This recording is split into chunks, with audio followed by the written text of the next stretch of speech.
أهلا بيكم، عاملين ايه؟ يا رب تكونوا بخير.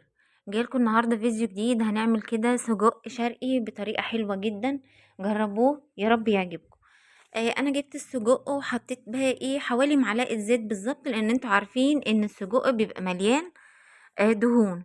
قعدت اشوح بقى السجق كده زي ما انتوا شايفين، واول لما اتشوح رحت جايبه المقص ومقطعاه بقى ايه على حسب التقطيعه بتاعتي. وبعد كده خلاص لقيته نزل كل الدهون اللي فيه، قطعت بصلايه كده جوانح صغيره وشوحته فيها، وبعد كده فلفل الوان. ما حطيتش توم لان هو اصلا عليه توم، يعني هي الخلطه بتاعته ديت بيبقى فيها توم. هبدأ بقى اشوح السجق مع البصل كده والفلفل الالوان. ما عندكيش فلفل الوان يبقى فلفل رومي عادي جدا، اللي موجود عندك حطيه. شوحت بقى الفلفل وبعد كده نزلت عليهم بقى ايه بطماطميتين كبار، او 3 كده متوسطين. اشوحهم بقى كده زي ما انتوا شايفين، وهوطي النار عليهم.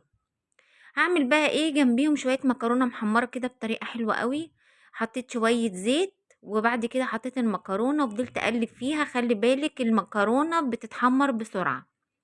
هقلب فيها كده لحد ما تديني اللون الذهبي. هنزل عليها بصلايه مبشوره وقرن فلفل، وكمان ورق روله وحبهان.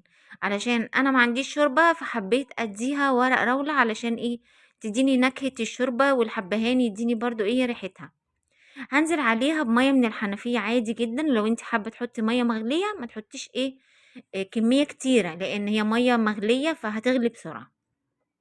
هنزل عليها بمعلقه من الصلصه. ما عندكيش صلصه اضربي طماطميتين كده في الخلاط وقلبيهم مع بعض.